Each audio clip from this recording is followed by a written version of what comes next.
October 5ஆம் தேதி முதல் உங்கள் ஜெயச்சந்திரன் இப்பொழுது மிக பிரம்மாண்டமாக கீழ்கட்டளையில். ஆச்சி அதிரசமா விடுங்க, கையில தட்டி சூடான எண்ணெயில பொரிச்சா அதிரசம் ready. GT Holidays, South India's #1 travel brand. You know you are special when you're with GT Holidays. Chennai Koyambedu 100 அடி சாலையில் உள்ள தங்கும் விடுதியில் பாலியல் தொழில் நடப்பதாக போலீசாருக்கு ரகசிய தகவல் கிடைத்தது. அதன் பேரில் உடனடியாக ஸ்பாட்டிற்கு விரைந்த போலீசார் விடுதியில் அதிரடியாக சோதனை நடத்தினர்.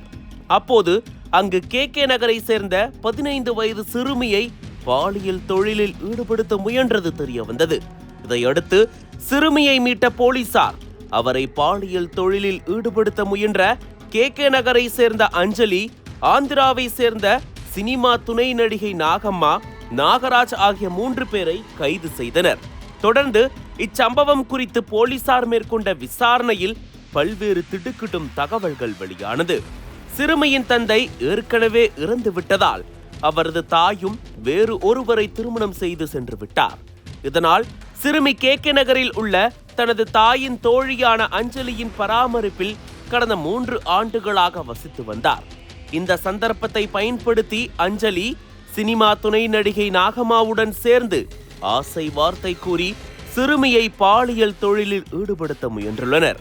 இதையடுத்து சிறுமியை பாலியல் தொழிலில் ஈடுபடுத்திய வழக்கில் ஆந்திராவை சேர்ந்த சினிமா துணை நடிகை நாகம்மாள் உட்பட சென்னை KK நகர் பகுதியை சேர்ந்த அஞ்சலி, பூங்கொடி, நாகராஜ் மற்றும் கார்த்திக், அவரது மனைவி ஐஸ்வர்யா ஆகிய 6 பேரை கோயம்பேடு அனைத்து மகளிர் போலீசார் கைது செய்து சிறையில் அடைத்தனர். அது மட்டுமின்றி மகளிர் போலீசார் சிறுமியிடம் நடத்திய விசாரணையில் பூங்கொடிக்கு தெரிந்த சென்னை நெசப்பாக்கத்தை சேர்ந்த தொழிலதிபர் 60 வயதான பாரதி கண்ணன், அவரது நண்பரான திருவள்ளூரை சேர்ந்த ரமேஷ் ஆகிய இருவரும் தனியார் விடுதியில் வைத்து சிறுமிக்கு பாலியல் தொந்தரவு கொடுத்தது தெரிய வந்தது. பாரதி கண்ணன் ரியல் எஸ்டேட் தொழில் செய்து வருவதும், பட்டய கிளப்பு, பேய காணோம் ஆகிய திரைப்படங்களில் சிறிய கதாபாத்திரங்களில் நடித்துள்ளதும் கண்டுபிடிக்கப்பட்டது. அதேபோல் திமுக பிரமுகரான ரமேஷ் ஊராட்சி மன்ற முன்னாள் தலைவராக இருந்துள்ளதும் தெரிய வந்தது. இதனிடையே தலைமறைவாக இருந்த இருவரையும் கடந்த 6ஆம் தேதி அதிகாலை போலீசார் அதிரடியாக கைது செய்தனர்.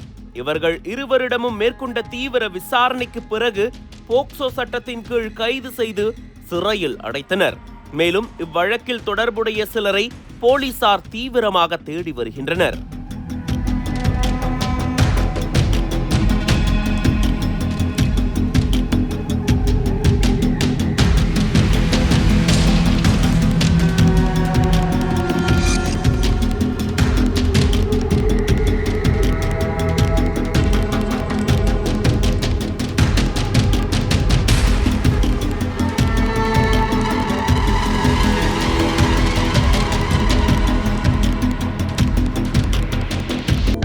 அனல் பறக்கும் செய்திகளை அப்டேட் செய்து கொள்ள நக்கீரன் களத்தை இப்பவே சப்ஸ்கிரைப் பண்ணுங்க.